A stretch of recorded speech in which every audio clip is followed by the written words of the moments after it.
Hello friends, welcome to my channel. आज हम लोग डिस्कस करने वाले हैं आपका जो नेट एग्ज़ाम का सिलेबस है उसकी जो थर्ड यूनिट है that is cell structure and function, उसका एक topic cell theory. Cell theory के बारे में आज हम लोग इस वीडियो में डिस्कस करेंगे।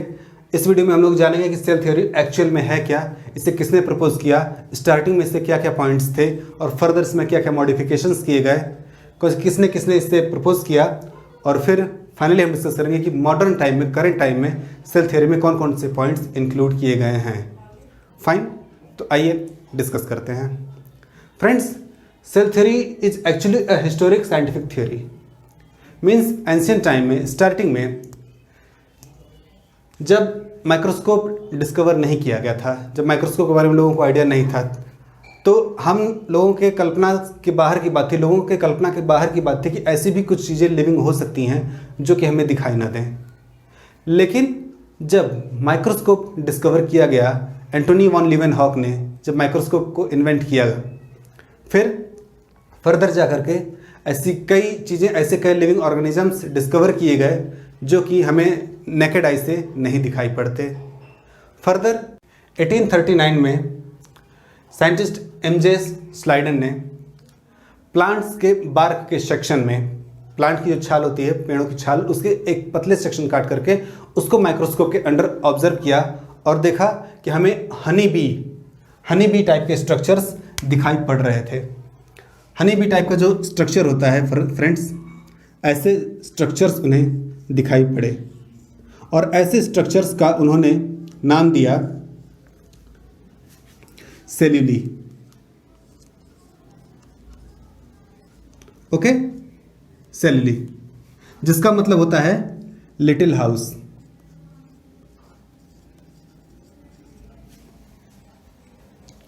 और इस डिस्कवरी के बाद उन्होंने बताया कि प्लांट का हर एक हिस्सा ऐसे ही छोटे छोटे स्मॉल सेल्स का बना होता है। फाइन। फिर फर्दर साइंटिस्ट टी श्वान, इन्होंने बताया कि नॉट ओनली प्लांट्स, सिर्फ प्लांट का नहीं, एनिमल्स का भी बॉडी का हर एक हिस्सा, हम किसी भी एनिमल्स की बात करें, बॉडी का हर एक हिस्सा ऐसे ही सेल्स का बना होता है। फिर दोनों ने आगे चल के 1839 में एक थ्योरी प्रपोज किया जिसके 2 पॉइंट्स थे, दोनों पॉइंट्स, और इन्हें कहा गया बेसिक सेल थ्योरी। उस थ्योरी के पॉइंट्स क्या क्या थे? First point, all living organisms are composed of 1 और मोर सेल्स। मीन्स सारे के सारे लिविंग ऑर्गेनिजम्स, चाहे वो एक यूनिसेलुलर अमीबा, पैरामीशियम यूग्लिना से लेकर के आप giant blue whale, elephant, even सबसे वेल डेवलप्ड ह्यूमन बीइंग की बात करें, किसी भी ऑर्गेनिज्म की बात करें, चाहे वो एनिमल हो, प्लांट हो, कुछ भी वो एक या एक से ज़्यादा सेल्स का बना होगा। हो सकता है कि उसकी बॉडी अगर एक ही सेल की बनी या एक ही तरह के सेल्स की बनी हो, या उसकी बॉडी में डिफरेंट टाइप्स की सेल्स हों, लेकिन उसकी बॉडी एक या एक से अधिक सेल्स की बनी होगी। फिर second point was the cell is the most basic unit of life. जो सेल है दैट इज अगर हम एक छोटे से स्ट्रक्चर की बात करें, इसका या इसका या इसका, एक छोटे से यूनिट की बात करें, it is the most basic unit of life. अगर मैं आपको क्लियर वर्ड्स में समझाऊं तो हम ऐसे कह सकते हैं कि हम एक लिविंग ऑर्गेनिज्म को लें तो वो इंडिविजुअली एग्जिस्ट कर सकता है। जो लाइफ के 3 कैरेक्टरिस्टिक फीचर्स हैं, रिप्रोडक्शन, मेटाबॉलिज्म एंड होम्योस्टेसिस, वो परफॉर्म कर सकता है। अगर हम उसके फर्दर हम टिश्यू लेवल पे जाएं तो टिश्यू भी रिजनरेट कर सकता है, टिश्यू के अंदर भी मेटाबॉलिज्म हो सकता है और टिश्यू भी होम्योस्टेसिस शो कर सकता है। फाइन। फिर अगर हम टिश्यू से और छोटे लेवल पे जाएं, सेल्स के लेवल पे, तो सेल्स भी independently reproduction, metabolism and consciousness या होम्योस्टेसिस शो कर सकती हैं, इवन करती हैं। बट अगर हम सेल्स से भी और छोटे लेवल पे जाएं, सेल्स के से ऑर्गेनेलर लेवल पे, सेल्स के न्यूक्लियस लेवल पे जाएं, cells mitochondria, Golgi body, ER level पे जाएं, तो वो इंडिपेंडेंटली सरवाइव नहीं कर सकती, वो इंडिपेंडेंटली रिप्रोडक्शन, मेटाबॉलिज्म और होम्योस्टेसिस शो नहीं कर सकती। Fine, means cell is the most basic unit of life. इससे कोई भी छोटा स्ट्रक्चर लाइफ को रिप्रेजेंट नहीं कर सकता। ओके, लेटर ऑन ये डिस्कवरी तो उन्होंने दी थी इन 1839। ओके, लेकिन फाइनली साइंटिस्ट रुडोल्फ वर्चोव, उन्होंने इस सेल थ्योरी, जो बेसिक सेल थ्योरी थी, उसमें एक थर्ड पॉइंट ऐड किया इन 1855। उन्होंने थर्ड पॉइंट ऐड किया कि all cells arise only from pre existing cells. Friends, ये पॉइंट समझने में बहुत इंपॉर्टेंट है। हम अगर देखें तो सेल्स का जो प्लाज्मा मेम्ब्रेन होता है made up of phospholipid. Cells के अंदर प्रोटीन्स होते हैं, कार्बोहाइड्रेट होते हैं, फैट होते हैं, वाइटामिन होते हैं, बहुत तरह के प्राइमरी एंड सेकेंडरी मेटाबोलाइट्स होते हैं, कई तरह की चीज़ें होती हैं, हजारों लाखों तरह की चीज़ें एग्जिस्ट कर सकती हैं, लेकिन वो सारी की सारी चीज़ें नॉन लिविंग होती हैं। अगर हम उन सारी नॉन लिविंग चीज़ों को उन्हीं रेशियो में, जिस रेशियो में वो एक लिविंग सेल में हैं, उन्हीं रेशियो में कलेक्ट करें और उसी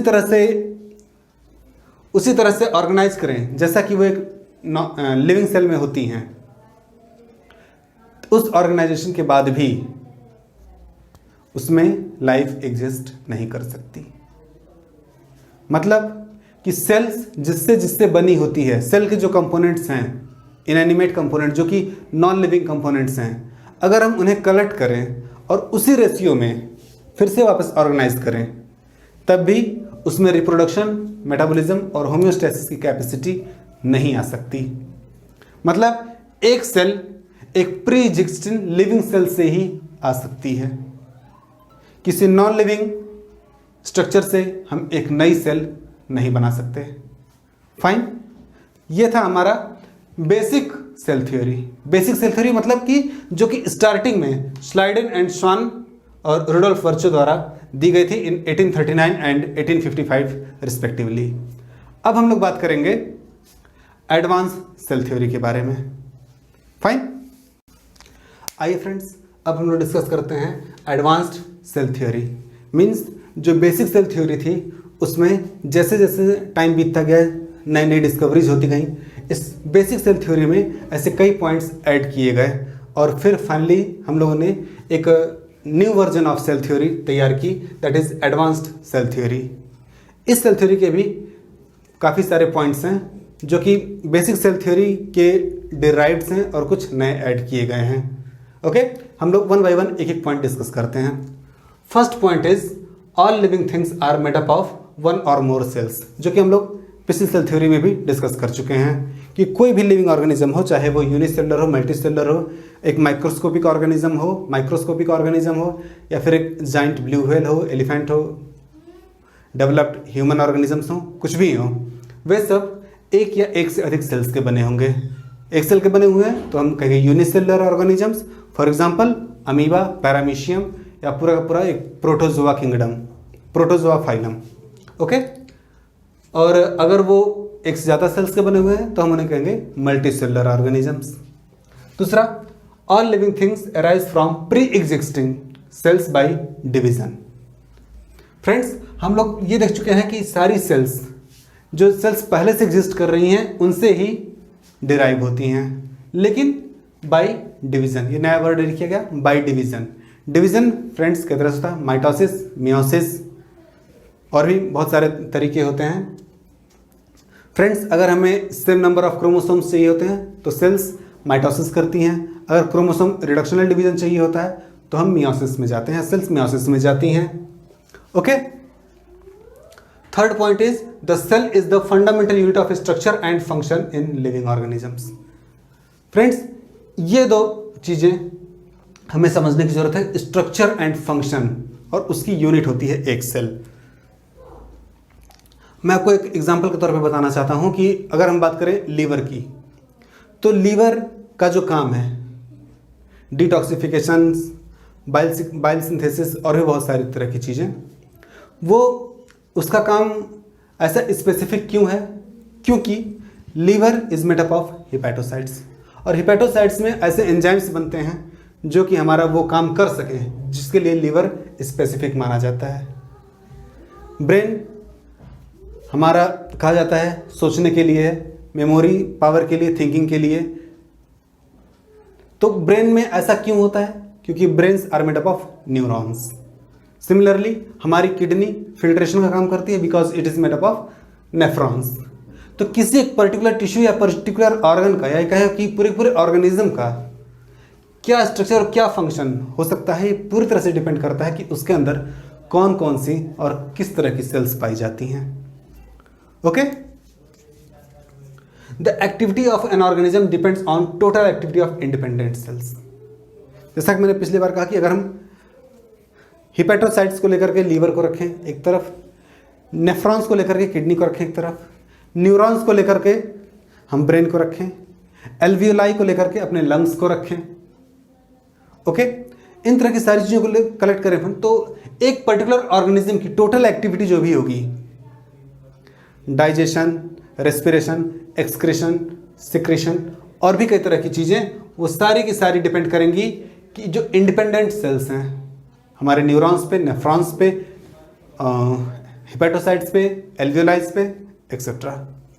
okay, further energy flow occurs within sales.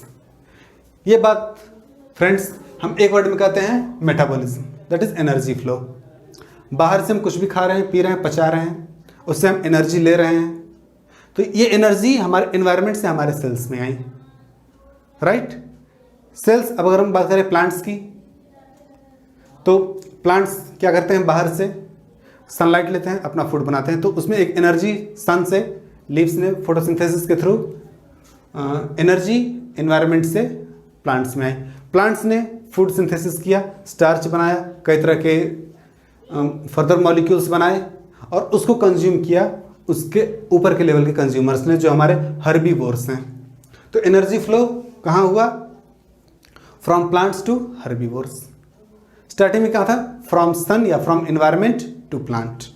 Fine, तो सेल्स में एनर्जी फ्लो होता है from environment to the cells, from cell to the environment. Fine, point number 6, cells contain DNA, deoxyribonucleic acid. इसके बारे में हम लोग डिटेल पढ़ेंगे बायोमॉलिक्यूल चैप्टर में। In nucleus as chromosome and RNA in both nucleus and cytoplasm. Okay, तो जो हमारा डीएनए है ये सिर्फ न्यूक्लियस में होता है, जिसमें हमारा जेनेटिक इंफॉर्मेशन स्टोर होता है, एक यूकैरियोटिक सेल में। डीएनए हमारा सिर्फ और सिर्फ क्रोमोसोम के फॉर्म में या क्रोमेटिन फाइबर्स के फॉर्म में हमारा न्यूक्लियस में होगा, न्यूक्लियर मेम्ब्रेन से कवर्ड। लेकिन जो हमारा आरएनए है, आरएनए हमारा न्यूक्लियस में भी होगा, साइटोप्लाज्म में भी होगा। आरएनए की सिंथेसिस हमारी न्यूक्लियस में होती है, जिसे हम कहते हैं transcription, the process is called transcription. और फिर उसका जो काम होता है प्रोटीन सिंथेसिस का, या दूसरा जो काम है राइबोसोमल आरएनए का, राइबोसोम के फॉर्मेशन में, ट्रांसफर आरएनए का ट्रांसलेशन के प्रोसेस में, वो काम वो साइटोप्लाज्म में करता है। ओके, लेकिन डीएनए का हमारा सिंथेसिस और फंक्शन दोनों ही काम न्यूक्लियस में होता है। Fine, DNA is responsible to carry the genetic information from one generation to other. इस पॉइंट को हम समझते हैं फ्रेंड्स कि जितने भी सेलुलर ऑर्गेनिजम्स हैं, वायरसेस आर एसेलुलर, उनको आप हटा दें। हम जितने भी सेलुलर ऑर्गेनिजम्स हैं, चाहे वो यूनिसेलुलर हो, चाहे मल्टीसेलुलर हो, चाहे एनिमल्स हो, प्लांट्स हो, फंजाई हो, प्रोकैरियोट्स हो, यूकैरियोट्स हो, कुछ भी हो, उनमें डीएनए ही होता है जो कि जेनेटिक इंफॉर्मेशन के तौर पे काम करता है, जो कि एक जनरेशन से दूसरे जनरेशन तक जेनेटिक इंफॉर्मेशन को ले जाता है, दैट इज डीएनए। ओके, और 8th point, all cells have the same basic chemical composition. Means चाहे कोई भी सेल हो, उनका जो basic chemical composition, that is qualitative composition. I am not talking about quantitative composition, I am talking qualitative composition. मतलब मैं समझा रहा हूं आपको, यूँ समझिए कि हर एक सेल में प्रोटीन होता है, कार्बोहाइड्रेट होता है, लिपिड्स होते हैं और जो बेसिक बायोमोलिक्यूल्स होते हैं वो होते हैं, लेकिन उनका कंपोजिशन, उनका रेशियो क्या होता है ये डिफर कर सकता है। फाइन। एडिपोसाइट्स में लिपिड ज़्यादा होता है, ओके, लेकिन जो हमारे न्यूरॉन्स होते हैं उनमें प्रोटीन्स ज़्यादा होते हैं। तो फ्रेंड्स यही मैं कहने की कोशिश कर रहा हूं कि हर एक सेल में chemical composition, basic chemical composition जो है वो सेम रहेगा, जो बेसिक बायोमोलिक्यूल्स हैं वो सब में रहेंगे, लेकिन उनका रेशियो क्या होगा ये सेल टू सेल डिफर करता है। फाइन। तो आज हम लोगों ने फ्रेंड्स डिस्कस किया cell theory, both basic as well as advanced. Friends अगर आप लोगों को ये वीडियो पसंद आया तो इसको शेयर करें और दूसरों तक भी पहुंचाएं। Thank you.